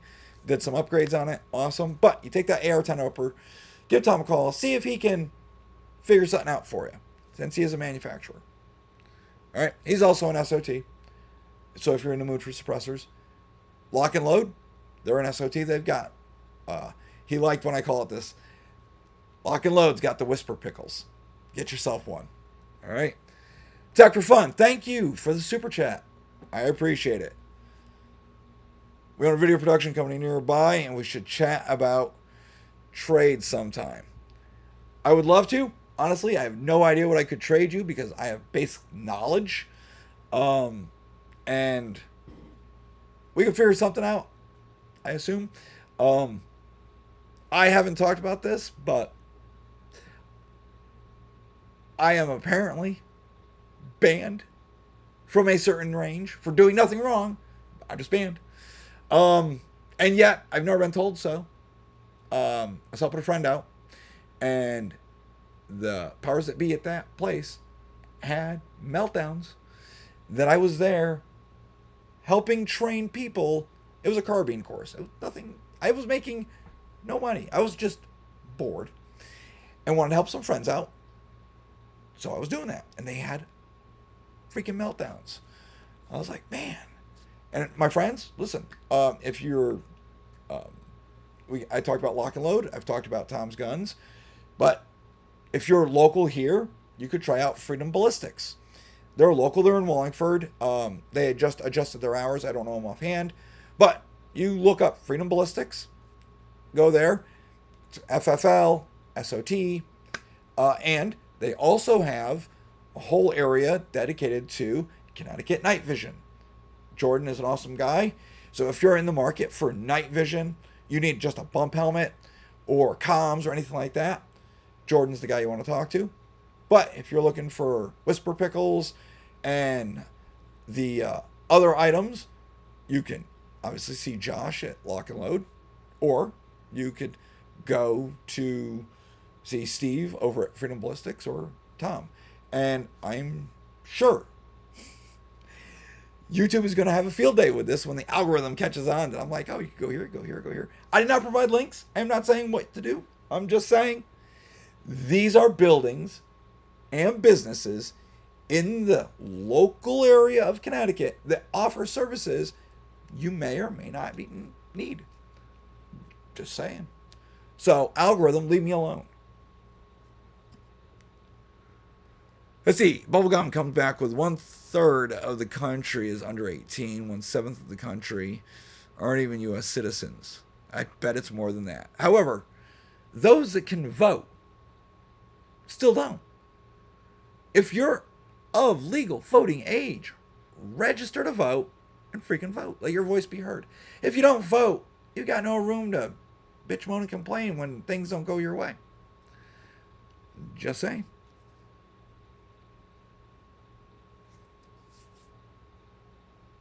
Let's see. Caturo. A rifle or shotgun built with an integrated suppressor legal. So, you can have a rifle that's suppressed, a shotgun that's suppressed. It can be integrated, right? No problem. That's just multiple forms you got to do. So you'll have basically your 4473 for the gun. You need a Form 1 for the can. All that's got to get done. So 4473 comes back clean. You can't have the gun because it's got a suppressor integrated into the whole system. Much like a M&P 5 SD, which is dream gun for me. Played with one in the Navy. You have to wait for your Form 1 to come back. Once it's all approved, yeah, you could totally own that. As long as it is Connecticut compliant with barrel length, etc. Right? So, there's that. Knowledge is trade, yeah. Okay. We can figure something out. Thanks for the info, Ocean, yep. Tried to buy a low profile, executive style body armor. Company says Connecticut and New York are the only two states they can't ship to. Correct. So, here's how it works. Connecticut is the only state you have to do a face-to-face transfer. You can't do mail order and ship it to your home. Connecticut is the only state where you do the face-to-face, which means there's plenty of businesses out there that sell those items. But you're only getting what they offer. And sometimes they're not offering the best stuff. You know, sometimes they're offering AR 500 plates type stuff. Which I'm not a big fan of steel plates because of sprawl, and I like my face where it's at. I would always recommend going ceramic, though. Getting hit in ceramic, you know, it's almost a one and done. There's other options out there, but yeah, it's face-to-face transfer. So I don't know if Delta Defense does it anymore, but there's other places out there that do offer that. So, and you need a permit to do it. You need a gun permit. That is part of the law. So that was in the law that just got passed. You need a gun permit for that. So now, I'm not saying you can't go to another state, purchase stuff, and then bring it back. I don't know. I don't think you can do that. But, you know, it's not Connecticut. But Connecticut is the only state where it's face-to-face. Now, New York's thrown in there because New York, it's just illegal. I'm not telling you what to do, where to go, but things happen. All right.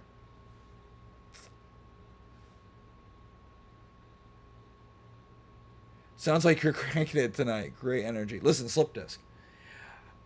According to Josh, I have a caffeine problem.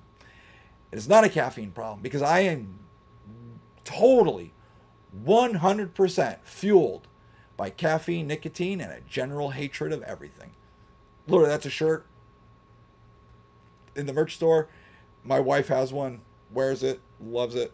So, great energy. Just, you know, I'm sure in about 20 minutes, I'm going to probably crash.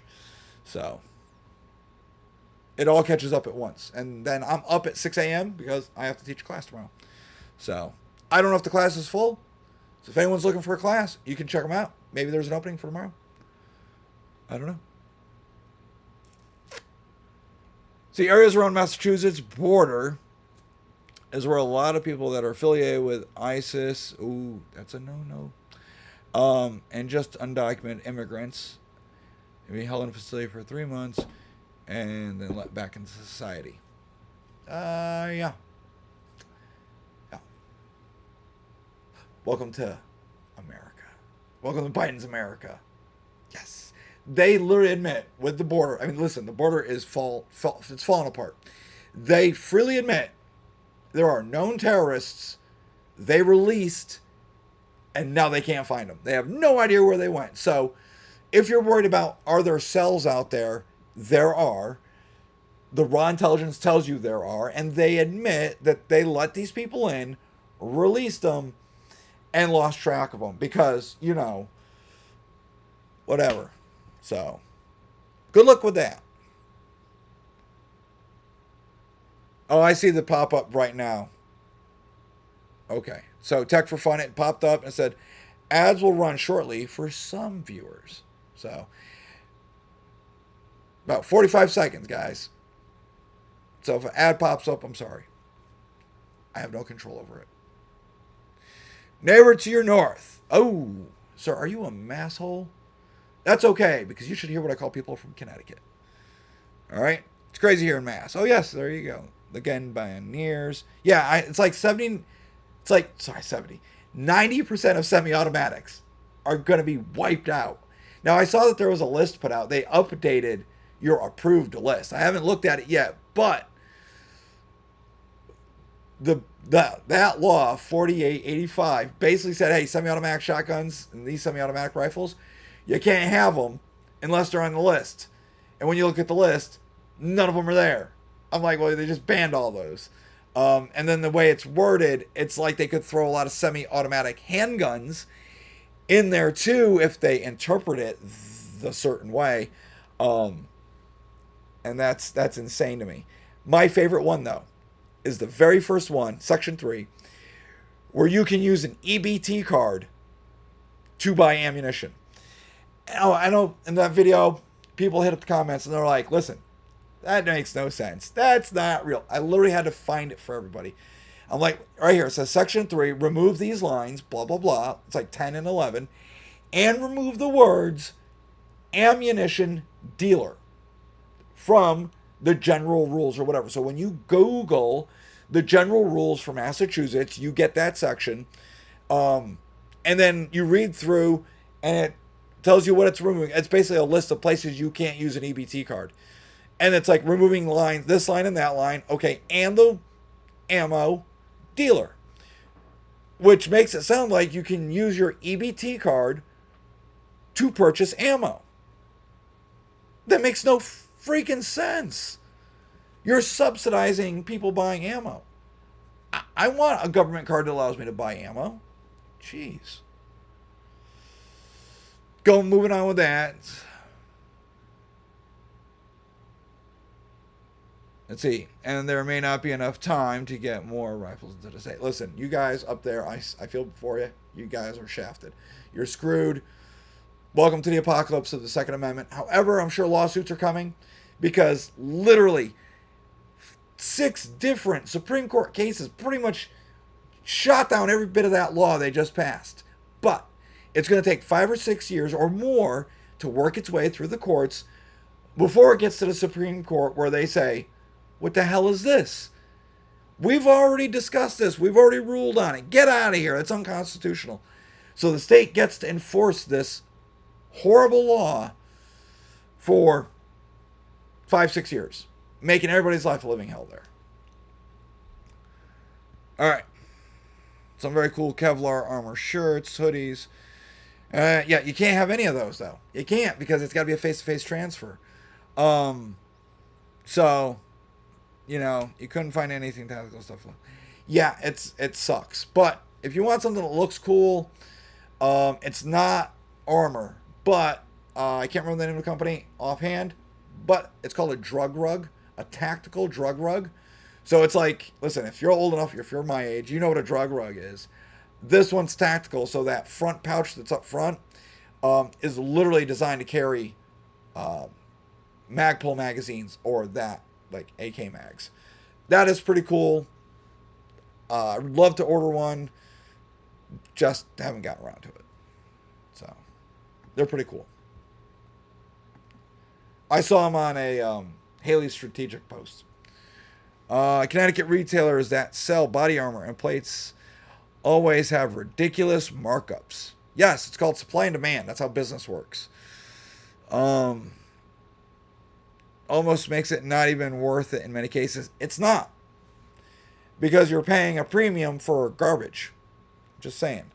I mean, if you want the best body armor, you're really going to pay for it. But a lot of these businesses that sell it, they don't want to come out of pocket that much for like Premier or whatever. So they're going to spend as little as they can, sell you the dog shit body armor at a higher marked up price because you want it, they have it, and it's the only way you can get it, and you got to pay.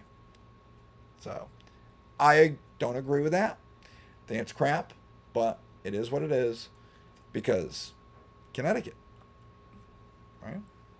That's what people vote for. That's, I guess, what they want. All right.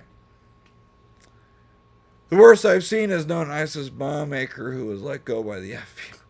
Yeah, doesn't surprise me. And they told us they couldn't afford to let the future of the events let it go.